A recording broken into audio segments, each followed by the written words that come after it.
Good day, my fellow citizens of Ventnor. It's been just 4 weeks since I was sworn in as the mayor of the city, but it's important that we speak now. In the short time I've been in office, I've tried to gain a clear picture of what challenges Ventnor faces today and into the future. After meeting with various department heads and numerous meetings with the city's auditors, these are the professionals that were contracted by the city to ensure that Ventnor is in compliance with New Jersey state laws. And also meetings with our chief financial officer. There are some disturbing items that cause great interest and concern to me as a result of these meetings. First, there was an item that I pointed out early on in my campaign.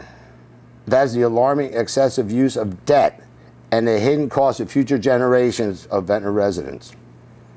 To keep the budget low, the previous administration used bonds to pay engineering bills at around $60,000 a month for the past few years. This has cost the taxpayers over $1.3 million before interest is even considered. I never understood what bonds were until now. When I used to vote, I would see an item where they were asking to float bonds. I thought it was like a U.S. savings bond where it's like, oh, okay, people buy these from you. So I used to vote yes. Now I realize when you see the word bond on a ballot initiative, that means that you're okay in the city to borrow money. In other words, you're saying, okay, charge more on your credit card. To pay the interest alone on these billings, it will cost Ventnor taxpayers hundreds of thousands of dollars over the next 10 to 15 years, in addition to legitimate fees that have been paid.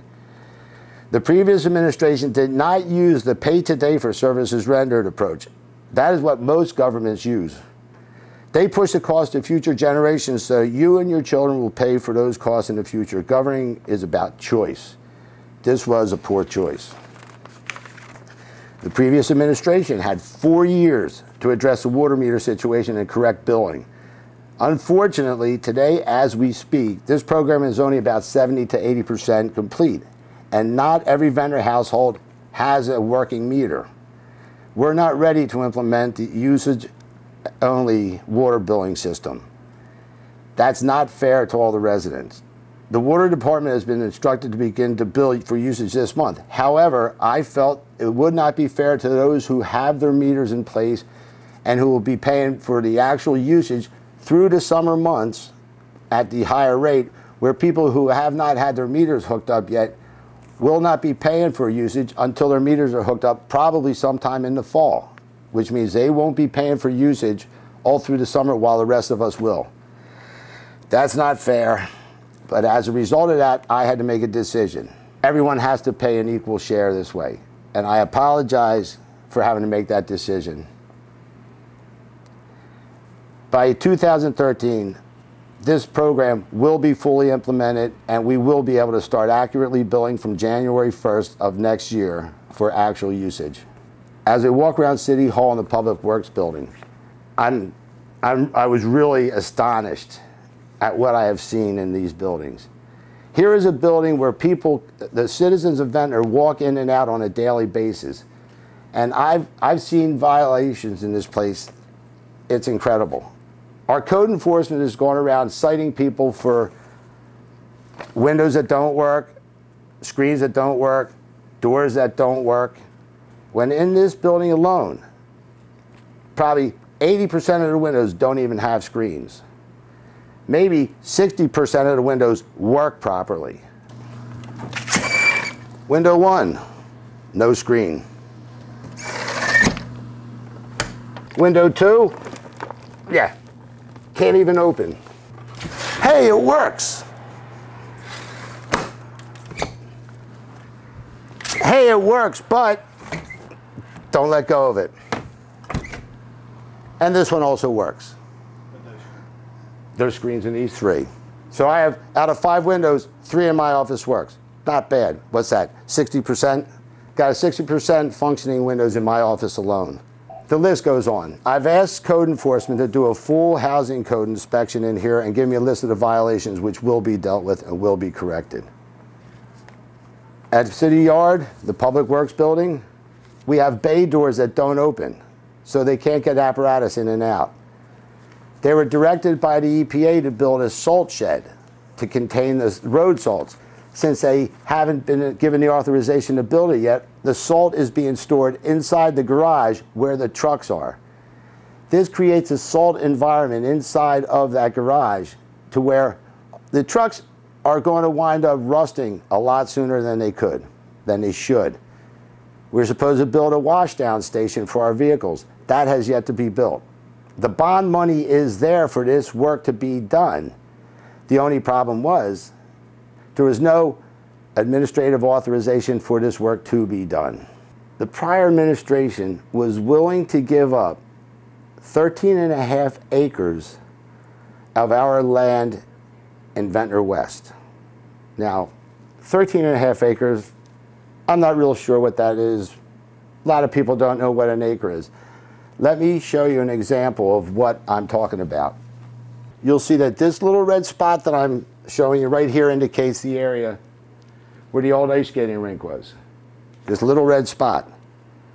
When you put it up here, you look, wow, look at the difference in size between that and that,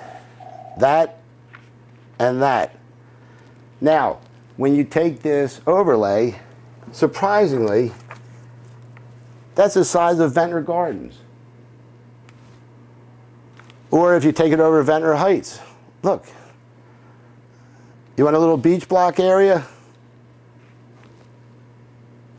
You see what I'm saying? They were willing to give this land up to the state without a fight, without contesting it. They were just willing to say, okay, I will not cede 1 square inch of land to any outside entity of Ventnor's soil unless I'm absolutely directed and have to. And that's going to be by a decision by a court if necessary. Under the advice of the city management specialist, I recently called a meeting of all department heads. I was amazed. There were department heads in this building that were actually introducing themselves to one another for the first time. Nothing like this had ever been done, apparently. I would like to hire Dr. William H. Thomas as my city administrator. It is a full-time job, and quite frankly, given his qualification, he's an outstanding candidate for the position. His salary will be well within the average range for countywide range for municipal administrators. He will be paid $125,000. Dr. Thomas has a BA in economics, an MA, and a PhD in anthropology. Owing to the fact that Dr. Thomas was Ventnor City Administrator from 1999 to 2000, indicates that he is familiar with Ventnor. He has been an administrator, and he will be able to just move right in and take over without having to be reacquainted with everything. He's currently the director of the New Jersey School of Conservation at Montclair State University. I believe he can and will save Ventnor City money because he is also qualified to perform his own environmental impact studies when necessary. Beach replenishment, Ventnor West, those are 2 major areas that I would really like to see utilized to their fullest extent for the benefit of all citizens of Ventnor. I have also hired Tom Quirk as our city management specialist. His salary will be a matter of public record, as will Dr. Thomas's, as are all Ventnor City employees. The merchants for the last 4 years have been asking for something to be done about the parking situation on Ventnor Avenue. A month before the election, it was addressed by the prior administration. They implemented a 45-minute parking area. Unfortunately, there's restaurants in the area. There's hair salons and nail salons in the area. You can't get your hair cut in 45 minutes. You can't get your nails done in 45 minutes, and you can't even eat breakfast in 45 minutes. I am going to make a flyer, 2 flyers for each restaurant, 2 flyers for each nail salon, and 2 flyers for each hair salon in that area to put in the windshield of their customer's car, which will allow at least 2 vehicles, 2-hour parking. The rest of that area will remain 45 minutes. Realizing that 45 minutes wasn't fair to everyone. I want to make it fair for everyone. I'll be working on combining modified ordinances dealing with demolition of structures and vacant lots. I'm working on ordinances to address the parking situation in all business districts, not just any one in particular. We'll be looking to create mixed-use residential live performance and theater district. We are currently attempting to revitalize the Merchants Association, and it sounds like I'm having a little more success. More and more people are interested in trying to make it work. We intend to reinstate the Construction Board of Appeals. It's ridiculous that if someone has an appeals, they have to go to the county. Some of these appeal decisions can take years instead of months to resolve. I look forward to speaking with Mayor Becker and Mayor Russo from Morgan and Longport to find cost-cutting ways where we all can benefit by saving money. Change is never easy, nor does it guarantee results. But I feel certain that the proposal I have just listed will enhance the quality of every citizen in Ventnor while decreasing the cost to our residents. I ask you to allow me to assemble the management team I have that is essential for me to accomplish what I want. If I can accomplish that, we can move into the 21st century and make Ventnor a great place where people want to come, want to visit, want to live. Thank you for your support, your input, and for giving me the opportunity to serve you.